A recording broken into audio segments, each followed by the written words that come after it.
Tara, luto tayo ulit. Luto tayo ng minudo, pero medyo kulang-kulang sa sahog. Kita niya na nilabas ko yung baboy ko, iniwaiwa ko na. Pinapat ko muna siya sa may toyo, tsaka paminta. Para sila dun sa sa atay. Pinapat ko yun sa toyo, paminta, tsaka nilagyan ko ng lemon. Ayan, nag-prepare na ako dyan ng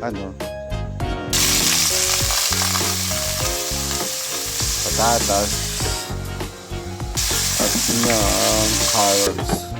Pinrito ko muna pala siya para masarap. So, lumalabas yung kakaibang lasa niya kapag pinipito siya. Ayan, pagkatapos ko pinipito, pinango ko siya. Gagawin ko na yung maluto, same pan,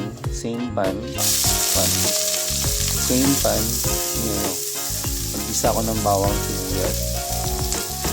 Ay, sibuyas lang pala kasi nga pala wala akong wala pala akong bawang, kaya garlic powder ang aking ginamit. Ayun yung garlic powder. Ayan, nilagay ko na yung baboy habang pinapalam ko, nilagay ko yung tomato paste,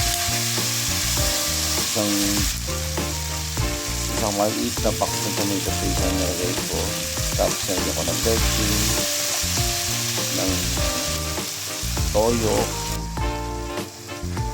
at konting tubig mula sa pasig river. Yan. At saka ng daon ng basil leaf. Okay, habang halo-halo, papalampurin natin siya.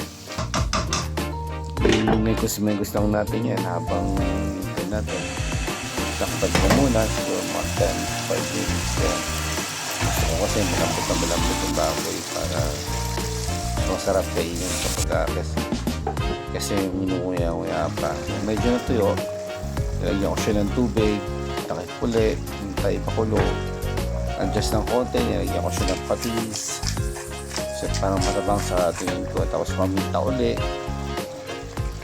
Tapos nung nakita ko malambot na, nilagay ko na yung patatas na pinarito ko. Yung patatas siya, carrots na pinarito. Yan, halo-halo ulit, mekos. At pagkatapos nung nalagay ko na yung atay. Sa huli ko talaga nalagay yung atay pag nagniluto ko. Kasi mas gusto ko yung medyo fresh pa. Ayoko nung matagal kasi medyo umalis.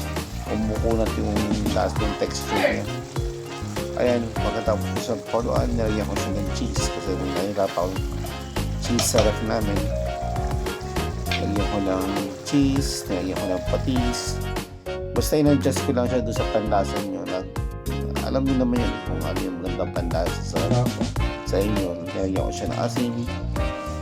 Nung dyan, ng time na tinikma ko na siya. Kaya yan, okay na. Ito na ang aking minudo. Kulang-kulang. Salamat po.